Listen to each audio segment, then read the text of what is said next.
Monu identified as the main accused in the Bharatpur murder case.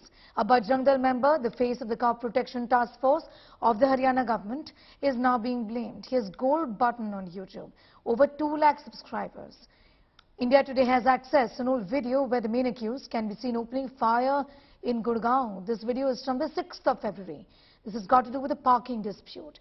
Now, when we spoke to him, we confronted him over this incident. He justified it.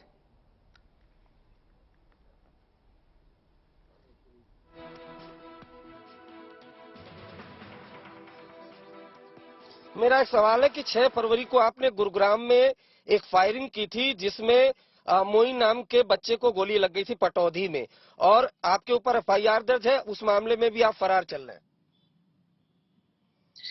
उस मामले में एक दलित परिवार के घर में अंदर हम बैठे थे, जिसकी हम मदद के लिए गए थे, मतलब गए हुए थे।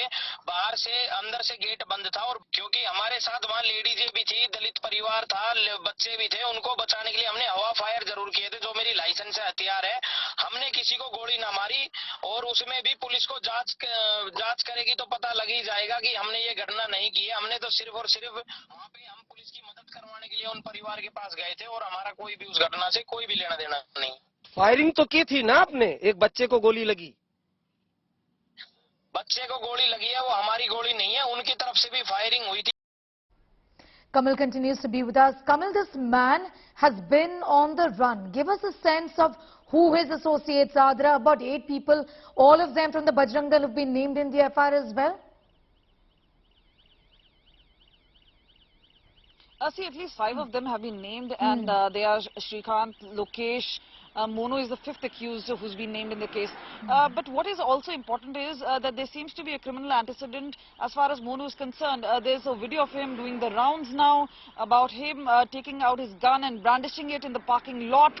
Obviously, one person got injured in that. A case of 307 was registered against him. There's also a case in this one where the family members are actually coming out and naming him. But then even if he's saying it's a setup, remember, why is he continuing to be away from the clutches of the law? If there is nothing to hide, he should surrender before the police force, which has not been done. But meanwhile, it does seem that the other accused are at large as well. Clearly, that also one implies that there has been something to hide, and the other is obviously the role of Rajasthan police, which is now under scanner as to how they want to take this case forward. Now the Ashok Gehlot government has clearly said, and remember, for them this is extremely crucial. We've seen earlier as far as the cases are concerned where bulldozers have gone in, but what really happens in a case like this, which involves sensitivity of both side of communities?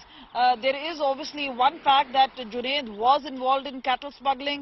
That could have irked the local people out there, but that does not mean that even if it is cow vigilantes, they can take the law onto their own hands.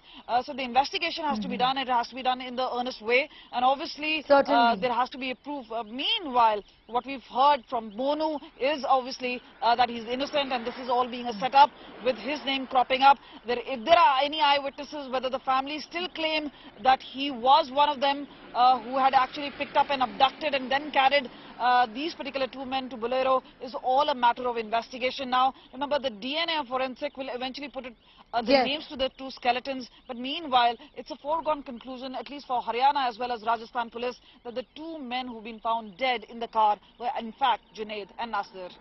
All right, and we'll thank you, Kamal, for getting us up to speed with those developments. Kamaljeet is tracking that story for us from Bhiwani.